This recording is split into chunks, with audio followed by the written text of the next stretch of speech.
और अब बात महाराष्ट्र की। महाराष्ट्र में गजब खेल चल रहा है। महाराष्ट्र में दोनों तरफ मुख्य तौर पर तीन तीन गठबंधन है, लेकिन सीटों के बंटवारे पर बात नहीं बन पा रही है। इंडिया अलायंस सबसे अधिक मुश्किल में है। 8 सीटों पर अब तक बात नहीं बन पा रही है। वहीं कांग्रेस अपना दावा ठोक रही है, तो कहीं उद्धव ठाकरे की शिवसेना दावा ठोक रही है। पवार परिवार की खानदानी सीट बारामती नाक का सवाल बनी हुई है। और अब खबर यह है कि राहुल अपनी भारत जोड़ो यात्रा रोककर समझौता कराने मुंबई भी जा सकते हैं। देखिए हमारी स्पेशल रिपोर्ट।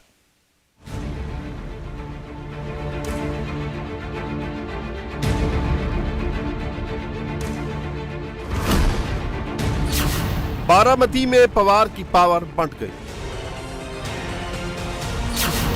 शरद पवार के परिवार में घमासान है।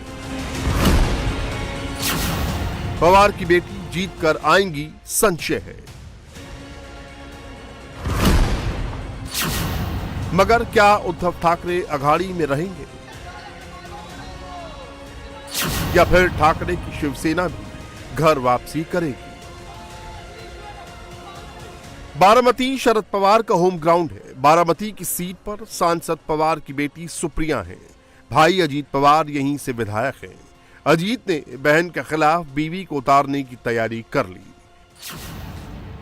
लोकसभा चुनाव में बारामती से सुले के खिलाफ अजीत पवार की पत्नी सुनेत्रा पवार उम्मीदवार हो सकती हैं।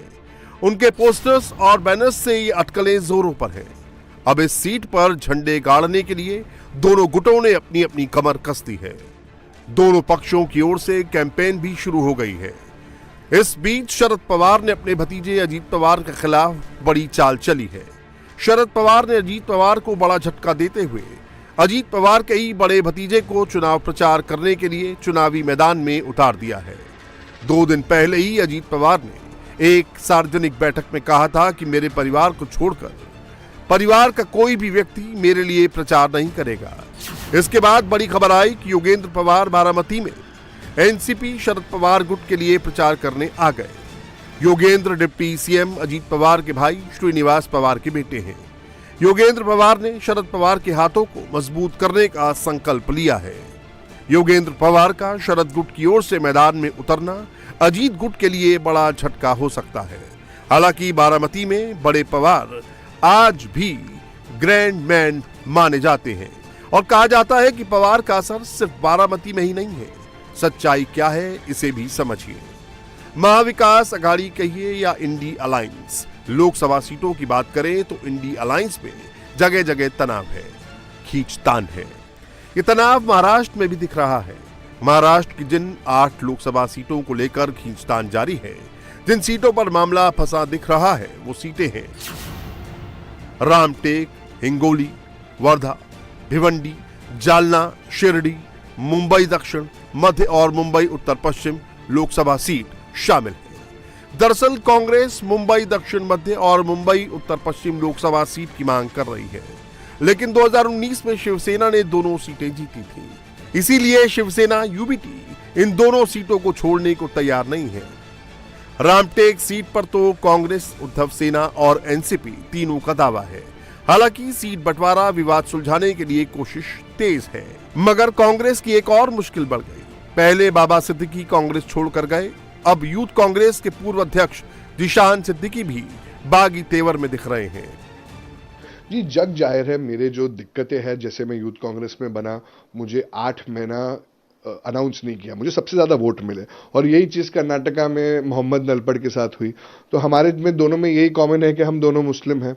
बाकी के इलेक्शन होते थे, जो नंबर 1 बीतता था उसको बना देते थे, मगर हमें रोका, तो मुझे भी ये रोका गया। देश में दिग्विजय सिंह जी है जो कांग्रेस के वरिष्ठ नेता है, उनके भाई लक्ष्मण सिंह जी बीजेपी में है। देवेगौड़ा है, बच्चे देवेगौड़ा जी है, उनके पिताजी बीजेपी के सांसद है, उनके बेटे जो है वो कांग्रेस के एमएलए है। एक कर्नाटका में गौड़ा जी एमएलए है, उनके पिताजी जेडीएस के एमएलए है। तो अलग अलग चीजें हैं। तो ये उनके साथ नहीं हो रहा है, गौड़ा के साथ नहीं हो रहा है, वालिया के साथ नहीं हो रहा है, सिंह के साथ नहीं हो रहा है। मगर एक सिद्दीकी के पिताजी अगर कोई दूसरे पार्टी ज्वाइन करे, जो एक सेक्युलर पार्टी है, फिर भी अगर ये हमारे साथ होता है तो हम सिद्दीकी है तो हम पे कार्रवाई होगी, हमको हटाया जाएगा। हालांकि कांग्रेस मुसलमानों की क्षतिपूर्ति दलितों से करने की कोशिश में है। कांग्रेस प्रकाश अंबेडकर के सभी शर्तें मानने के लिए तैयार है। कांग्रेस के प्रदेश अध्यक्ष नाना पटोले का दावा है कि सर्वे महाराष्ट्र में अघाड़ी को जिता रहा है।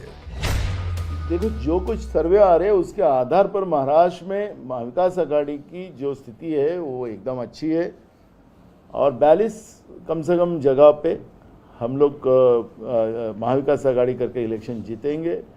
हम महाराष्ट्र में जो भी हमारा अलायंस है उसमें हमारे पास समाजवादी पार्टी है, कम्युनिस्ट है, सेका है, ऐसी जो भी छोटी पार्टियां हैं उनको और प्रकाश आंबेडकर जी को भी साथ लेकर हमको आगे जाना है।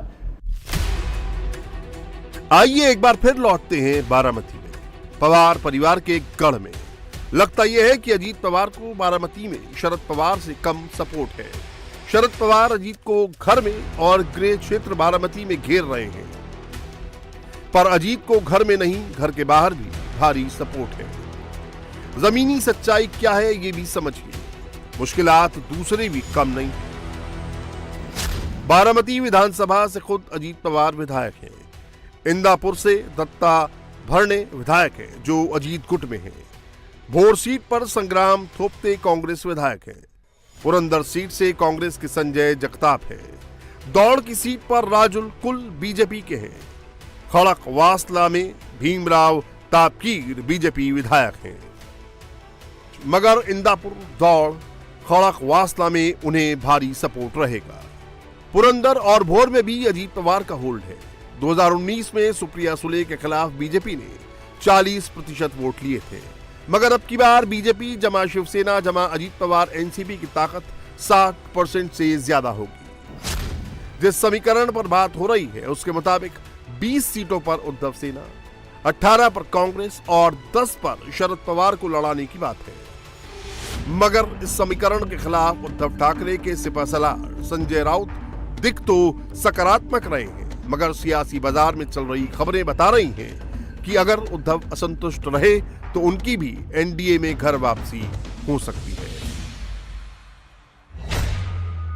महाविकास आघाड़ी जो महाराष्ट्र में कांग्रेस, शिवसेना, एनसीपी शरद पवार साहब की और अंबेडकर साहब की वंचित बहुजन आघाड़ी, उसमें बात फार्मूले की नहीं है, सीट शेयरिंग की बात मैं करता हूं। कोई फार्मूला नहीं बनता। 48 सीटें हैं, जहां जिसकी ताकत है, जहां जिस सकता है वहां उनको सीट मिलेगी, यही हमारा फार्मूला है। और 27 तारीख को दोपहर के बाद हम 4 ही प्रमुख नेता एक साथ बैठकर अंतिम निर्णय ले लेंगे। मुश्किलें सिर्फ अघाड़ी में ही नहीं है, दिक्कत तो बीजेपी की अगुवाई वाली महायुति भी झेल रही है। जैसे ही खबर आई कि महायुति में 32 सीट बीजेपी, 10 सीट शिंदे और 6 अजीत पवार को देने का फॉर्मूला चल रहा है, तुरंत शिंदे सेना के सांसद गजानन कीर्तिकर ने इसे अन्याय करार दे दिया। शिवसेना की भी एक ताकत है महाराष्ट्र में, उनका भी एक जनाधार है महाराष्ट्र में, उनका भी एक विचार लेके उठाव किया एकनाथ शिंदे ने। हिंदुत्व, राष्ट्रीयत्व, आक्रामकता, ये सब विचारधारा को पकड़ के 40 एमएलए आ गए, 13 खासदार आ गए।